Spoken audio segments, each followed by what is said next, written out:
Yo guys, it's Safe here. Welcome back to a brand new video. Welcome back to the channel. Today it's the Chelsea versus Everton match preview. A game which, again, like I'm gonna say this for my next couple match previews until the end of the season, which is literally only about 5 games time. I'm gonna say on every single intro, this is a must-win game. This is a must-win game. We cannot lose this game in a slightest. Not even a draw. We have to win. We have to win. Anyway, before we do get into it, please like, subscribe, hit the bell notification so notified every time I load a video. Also, first link in the description is my streaming channel, my second channel. Go and check those out. It'd be very much appreciated. Without further ado, let's jump straight into the video. Chelsea Everton preview. A game which I can't lie.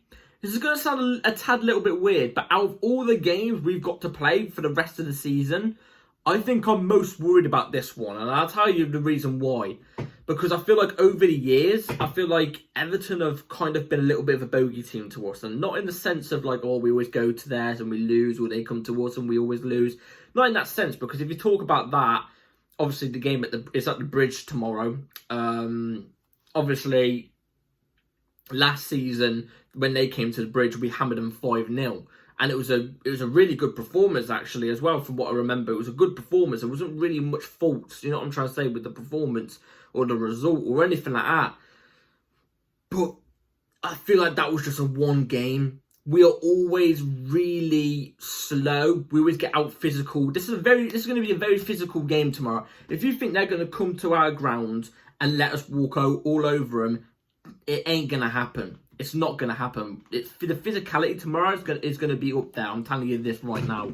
I think the game's at the Bridge, if I'm not mistaken. Am I bugging, or I think it's at the Bridge.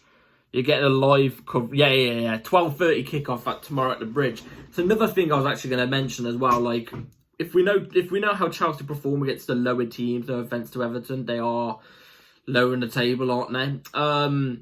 We tend to struggle on 12:30 kickoffs against lower teams. We just do. It's like we don't wake up in the morning, get the coffee, and immediately be ready with the glucose kicking through our veins. You know what I'm trying to say? We don't play like that. Other teams play like they got compound V in their veins. We're playing like we've got no sleep.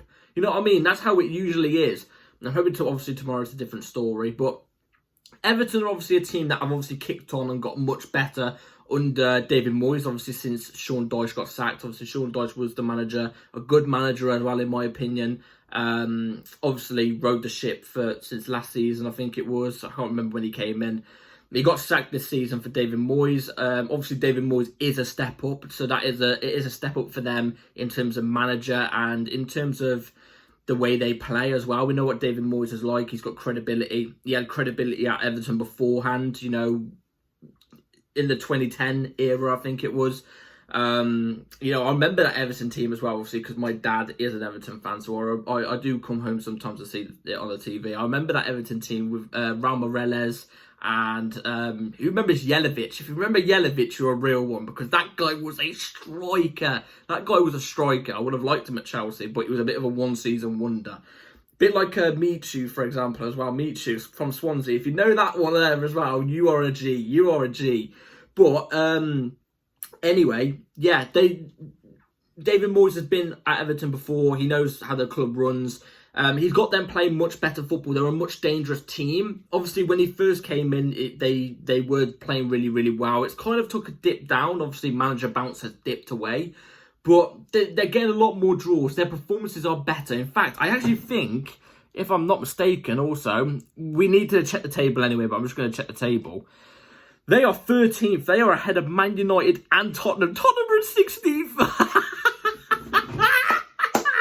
Well, Man United are in 14th as well. That's just as good. But, mate, it's so good, honestly. It's so good.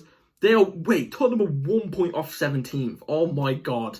Let it happen. And United are 2 points off 17th. But so are Everton. Everton are 13th. But they are above United and Tottenham. Obviously, not many people probably thought that would have happened at the start of the season. David Moyes has done a good job, and we cannot underestimate him tomorrow. We can't look at the placement, you know, where they are in the table and stuff like that, because I think in this Premier League season in particular, I think any team can beat anyone. we've got Man United in a couple of weeks' time. They could smash us. Generally, they could. This Premier League season is weird. Anything can happen. You cannot take teams lightly. We've got to steamroll it tomorrow. We have to. Obviously, we just got... Obviously, now I'm moving back onto my team. Obviously, we've just got back off a result, obviously, against... who was it against? Fulham. It was against Fulham at their ground. Obviously, it's not really an away day. Obviously, it's literally right around the corner from the bridge. But obviously, we just got back off a result. 2-0 win. No, 2-1 win. Late comeback. I'm hoping that's going to elevate our confidence. I really am, because I think what this Chelsea team lacks at times is confidence. And, you know, getting a late winner against one of your rivals, it's a derby. As much as it doesn't feel like a derby, you know, at times, it doesn't seem like a derby at times. It is a derby. And getting a late winner in that type of game, it can boost your confidence, but how much is it going to boost us tomorrow? Because I actually think, and this is, like I said, this is going to be weird because of obviously the table and stuff like that. I'm looking at it right now. Everton are on 38 points, Fulham on 48. I actually think the Everton game is going to be much tougher than the Fulham game. That's what I generally think. I think Everton are going to be a lot more, like I said, I think they're going to obviously allow us to come over onto them. Do you know what I'm trying to say? I think they're going to let us come on them. Whoa, jeez, I didn't mean like that.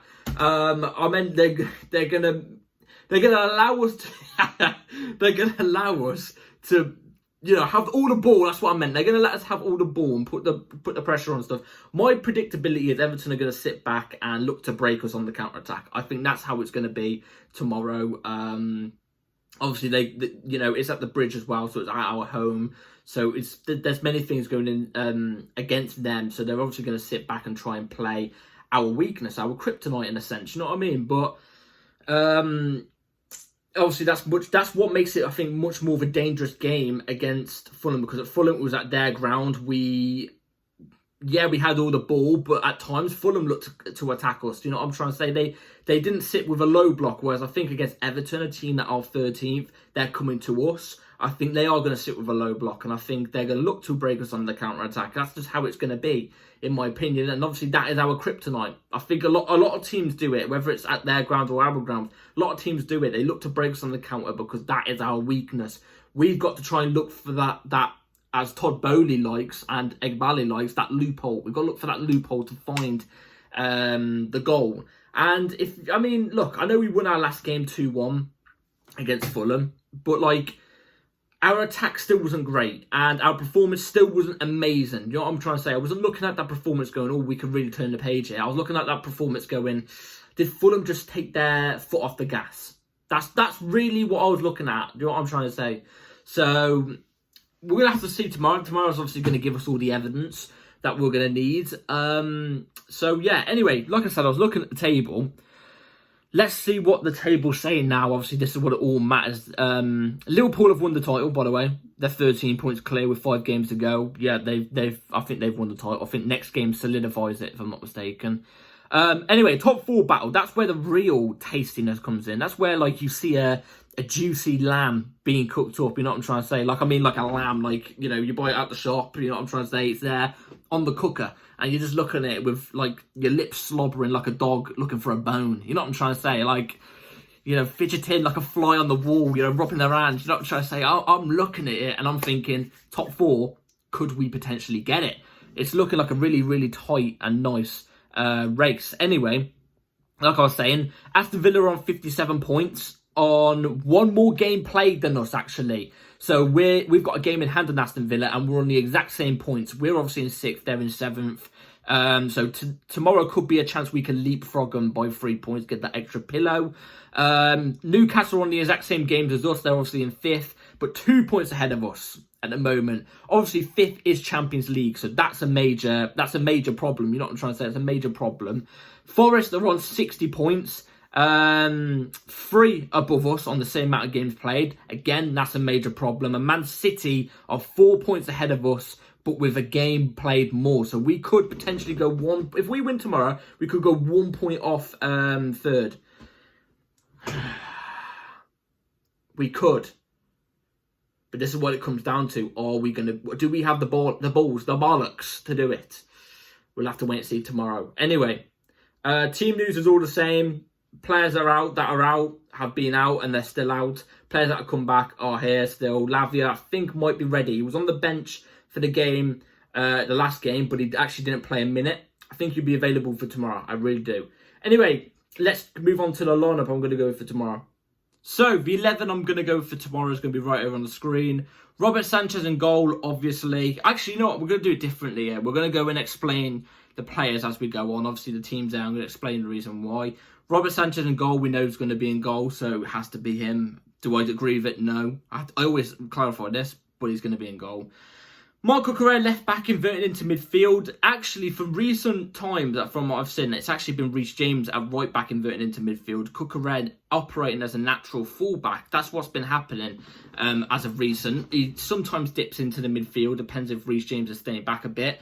We played a little bit of a risky game there. You know what I mean? Literally only leaving two centre-backs up. Back, sorry. Two of our defenders back, but like that's the game Enzo Maresca to play. That's the risk we take. Cucurella obviously playing. If it was me, I'd have him inverted into midfield. Reece James at right back instead of doing what Maresca's doing now, like I've just explained. But hey ho, I can't say anything. I can't do anything. Like I said, Reece James at right back. Obviously inverting as a right centre back. If I had it my way, he'd be operating as a wing back or full back. That's his best position. But hey, again, can't do much about it. Reece James had a bit of a poor game against Fulham, I thought, personally. But look, this isn't his role. This isn't his role. Reece James is still brilliant either way. He's in. Levi Colwood, Trevor Chalobah. These two have been our two centre-back partnerships since Chalobah's come in. Since Chalobah's come in, these have been the two that have been like a stalemate. They've been consistently in the 11, whether it's them two together or not. You know what I'm trying to say? And I like it because Trev again, he's proven the owners wrong. He did it last season. The owners tried to, leave Trev out. They tried to leave Trev out. Tried to tell Cappuccino, you know what I'm about. Leave Trev out. Don't bring him in. Guess what? Both managers have brought him in around January. And guess what? He's coming to the team and now he's a regular in the team. Doesn't that just prove what quality Trevor Chalobah is? He is absolute quality. Oozes Chelsea. Anyway, they're both in my team for tomorrow. Just let's keep it up. Let's try and keep a similar team. That's why you're seeing the same team tomorrow. That's why you're seeing on your screen a relatively same team as what we've seen over the last couple of weeks, because I want to keep a consistency with the same 11 if we can. Enzo Caicedo double pivot. I don't really have to explain about these two. These two are legit, in my opinion, the engine of our team, regardless of what you think about them. They are the engine. You take one of them out and put somebody else in, it doesn't operate the same unless it's Lavia. But obviously Lavia's not 100%. Them two are in for me. Have to be. I think that's not argued on the Chelsea fan base. Torrey George off the left, in my opinion, it has to be. Now, I know the last couple of weeks, it's been Jackson coming off and Torrey George coming on as the ST or operating as a false 9. And it's been working. And I'm not against that. You know what I'm trying to say? But, I want him in the starting 11. I think to start with, I don't think he'd do as well as what he does coming off the bench as a number 9. You know what I'm trying to say? I think when he comes off the bench, he's got loads of energy. He's got a willingness to not be scared about anything because he knows he's been thrown out as a number 9 and he knows the other defenders or people near him are completely gone or gassed. You know what I'm trying to say? Because how late on in the game it is. I think either way, Torrey George has to be playing tomorrow, in my opinion. I think he's fully deserved it. So he's got an assist, goal and a goal. He has to be in for me. I don't see how Jadon Sancho gets in, or even though I think he has improved over the last couple of weeks, to be fair, or Madueke gets in at the moment for me. And back over on the right-hand side, Pedro Neto scored the winning goal last week, also put in a decent performance as well last week. I'm hoping this is a turn in form for Pedro Neto because Pedro Neto is a player, for me, I've always said it and I'm always going to stick to it. I back Pedro Neto. I like him. I think when we've got an actual proper box-dominant number 9, I think you're going to see the best out of Pedro Neto. But Pedro Neto is one of those players who strike me like an Ousmane Dembele. You know what I'm trying to say? And I'm a big fan of Dembele. because for many years they had injury problems, say with Neto, and he put up good numbers. You know what I'm trying to say? Like maybe 4 or 5 goals and like 6 or 7 assists. Like, it's not the best return. It's not the best to look at on the GA, stats thing. But you watch him in game and you think, you could get more. You're that good. You know what I'm trying to say? I think Pedro Neto is the exact same. But except for with Dembele, he's now exploded. You've seen it this season. He's putting up numbers now. You know what I'm trying to say? He's found that. I think it's the same with Neto. I think it's only a matter of time for Neto, in my opinion, until he gets 10 goals, 10 assists in a season. And I'm still on the hype train. I'm telling you that. Palmer in the 10 obviously has to step up his game, in my opinion. Like I said, I've got a video coming out soon of the reason why I think Cole Palmer's not playing as well. I wouldn't say that's his fault, but I'm not going to say too much more. Anyway, Palmer in the 10, Jackson is the ST. Honestly, right now you could chuck in Kunku or Jackson as the ST. I wouldn't care because both are doing the exact same thing. They're not providing us with goals. I need to see something from Jackson tomorrow. Otherwise, I'm not going to be particularly happy. And, it's been a long time since he's got a goal. Anyway, that's my 11 for tomorrow. Let me in the comments down below what you would go with. So, the score predictions I'm going to go for tomorrow. Chelsea versus Everton. It's definitely not going to be a high-scoring game. It's not going to be a high-scoring game because, like I said, I do think Everton aren't going to come to play us off the park. I don't think it's going to be like that. I think they are going to obviously sit back and probably will play some decent football because obviously they've got David Moyes as their manager. He tends to play decent football. But from what I heard from my dad, they do have their best defender out. And when they've had their best defender out at times this season, or I think in the last game or something like that, they looked a lot more ropey at the back. And I think that vulnerability can obviously play a part to us. But, like I said, I think that's even more of a reason why they're going to sit back tomorrow. Everton, not Chelsea, Everton. But I do think I'm going to go for Chelsea win. I think this is a much-needed win. I think the players know that. I think the fans... Imagine if it's a poor first half, the fans are going to get onto them. And rightly so, because we've got to win, man. We cannot drop points at all. I think we're going to sneak this. Chelsea 1, Everton 0. I'm going to go for 1-0 victory. We're going to get the job done. We're going to move to the next one. In this type of game, if it's played out like how I'm saying it is, like, low block, I'm trying to say low block against a team like Everton as well, a 1-0 win, you know what? I'll take it. But we'll have to wait and see. I don't have the answers. We're going to have the answers tomorrow. So hit the bell notification so notified for my match reaction an hour after the game tomorrow. Be ready for that. Please like, subscribe, everybody. Take care. And I'll see you on tomorrow's video. Let's get the win, Chelsea. Come on. Take care. Peace.